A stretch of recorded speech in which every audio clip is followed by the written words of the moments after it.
Sábado, 24 de agosto de 2013.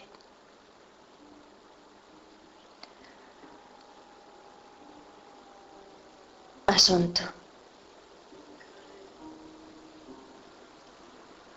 Inédito y además de verdad. 4 en el ciclo alternativo, 26 en el ciclo biológico, 4 horas 04 minutos. La pregunta había sido: ¿será cierto que las decisiones tienen un área de influencia? Pero con Sartre no se trataba de lo que yo me aventuré a decir, sino de una obra de teatro que publica en 1948, Las manos sucias.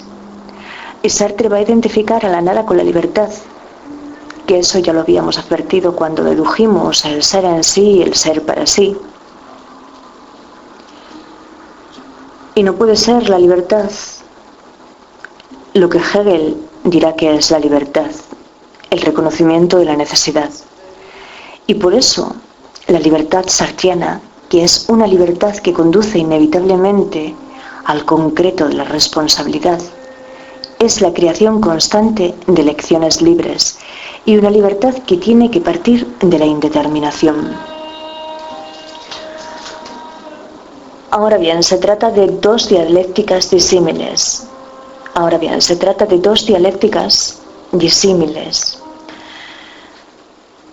La hegeliana del amo y el esclavo, porque si hay amo es porque existe aquel que teme más a la muerte que el otro. Y la dialéctica del grupo, que es cuando Feynman explica Sartre, que un grupo es una serie de libertades que se unen, una serie de sujetos libres que deciden formar un grupo, pero al formar el grupo, lo fundamental es el juramento. Aquello a lo que todos aseguran que van a serle fieles. Y el grupo establece una serie de condiciones que todos juran cumplir, y el juramento es una coseidad dentro del grupo, que no es diferente a lo que Hobbes nos explica que le sucede al hombre con el contrato social: una renuncia a su derecho de autodefensa, una renuncia a su libertad. Solo que Sartre describe al grupo como imposible, porque el hombre no puede dejar de ser libre. Y era ahí cuando nos encontrábamos con nuestro protagonista, el que recibe el encargo de ir a deshacerse de aquel, y como ha jurado fidelidad al grupo, va dispuesto a cumplir la orden, pero en algún punto confiesa lo siguiente: la orden me abandonó y me encontré solo. Ya no tenía la orden que hacía de mí un inocente. Tenía que decidir por mí mismo si mataba o no, porque cuando yo tenía la orden era muy fácil, pero como soy libre y estoy condenado a ser libre, la orden se me perdió y entonces encontré solo a mi libertad. Y ahí ya no supe si matar o no, y supe también que si mataba, la responsabilidad era mía. Y es por eso que, como asegura Feynman, que Sartre asegura en ese pasaje magistral que la libertad de cada uno de los miembros va erosionando el grupo, porque el grupo no puede arrebatarle la libertad a nadie. Pero esta obra de teatro luego tiene unas coordenadas que me sorprendieron, porque supuestamente lo que explora es la ambigüedad del compromiso político, cuyo protagonista es Hugo Parine, de 21 años. Pero lo que son las cosas. Cuando yo dejo atrás ese cruce que me hace pensar en la aldea de Orbón, voy pensando en Obama y en Leo, y en Gustavo Bueno y Alfonso Alonso. Porque cuando Obama aparece ante las cámaras de televisión y se justifica a sí mismo porque justifica el sistema y acusa de no ser patriotas a las personas disidentes de una política sucia, contraria a los derechos del ser humano, lo que está haciendo es demagogia de alto nivel. E igualmente con Alfonso Alonso, cuando defiende a Rajoy en el Parlamento, en donde muchas personas que los estarán escuchando no alcanzarán a ver los hechos, porque la demagogia solo sirve para encubrirlos. Y para no desconocer la demagogia,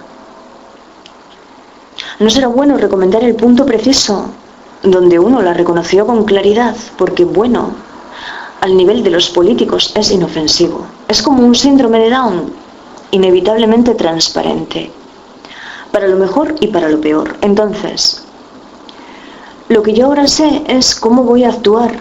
Esa medición que te describí ayer en el cuaderno de Jimena, cuya última anotación había sido precisamente un 7 de mayo, es decir, la mañana que te preguntaba por la emoción de descubrir, porque yo por fin había logrado dar con el camino. Y el asunto es así. Si hago que predomine el instante, hago que predomine el tiempo. Entonces, tanto la aldea de Orbón como ese cruce que nos dirige hacia Molleda son el minuto 1 del valor más 1' y del valor menos 1'.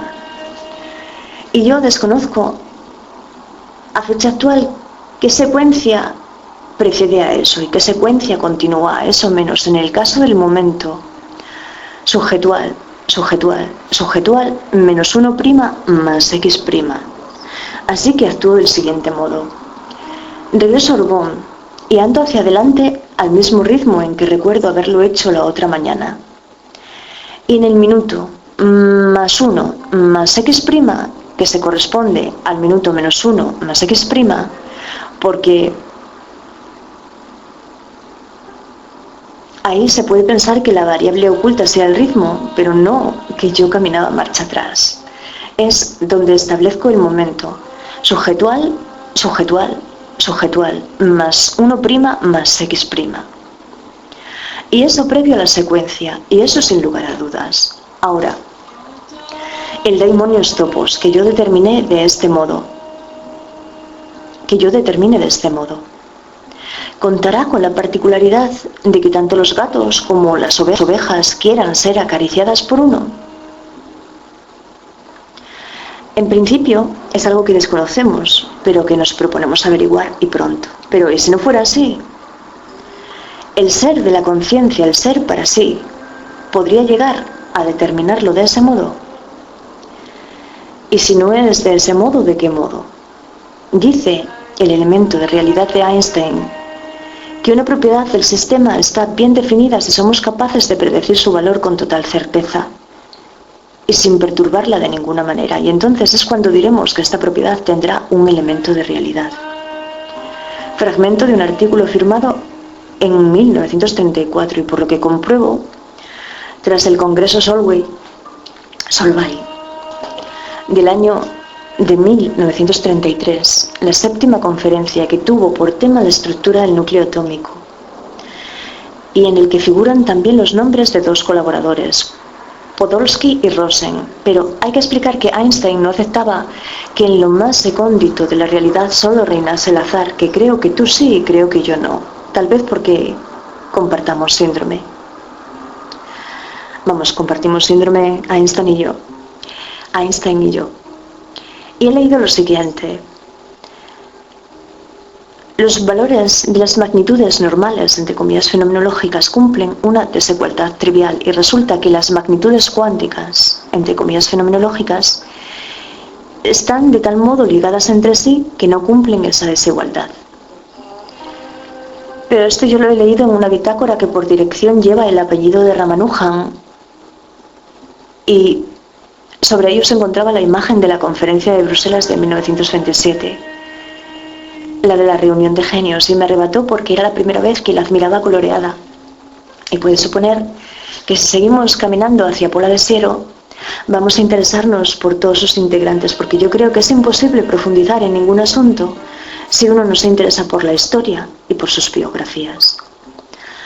Así que hemos alcanzado el Alto de la Campa, donde hay una gasolinera pero abandonada, en la AS 113, que sustituirá al Camino Real en el siglo XIX.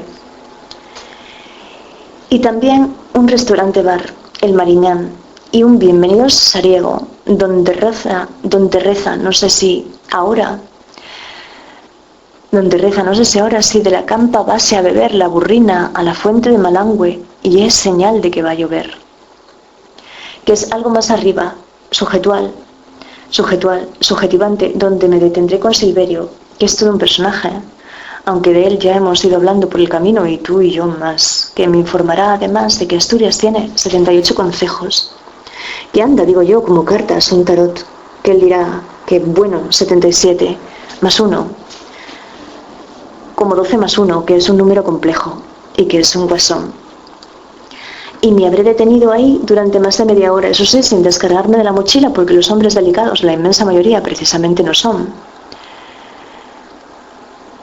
Y lo que no te he contado, lo último que voy a contarte de él, es que me habló de la anticipación, de la tarea que tiene un padre con unos hijos de pensar en intercambios familiares inclusive y adelantarse al mercado del trabajo, que luego no les serán demasiado simpáticos los americanos, pero sí los suecos, que cuando te regalan un libro, te lo regalan en tu idioma, que no es el caso de los del otro lado del charco. Y esto, Silverio, y lo de los divorcios, es algo que no encaja, porque yo creo que se puede ser joven y ser progresista. Pero es mucho más difícil hacerse viejo y mantenerse progresista. O tú eso no lo crees, porque a Joan Bello eso le sucedió, que con el paso del tiempo se volvió conservador. Pero Silverio me pregunta si yo fui a la universidad, que le digo que entonces no, como le sucedió a Solveig.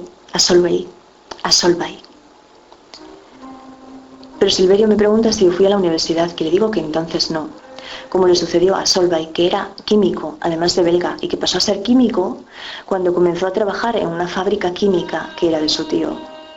Pero con el paso del tiempo llegó a patentar el proceso Solveig, un negocio muy sustancioso que tiene que ver con la sosa, que lo descubrió otro, Sloesing, pero ese era de los negados para sacar partido material de las cosas. Y a Solveig, después de todo, le sirvió para ejercer como filántropo. Te deseo un buen día, querido profesor.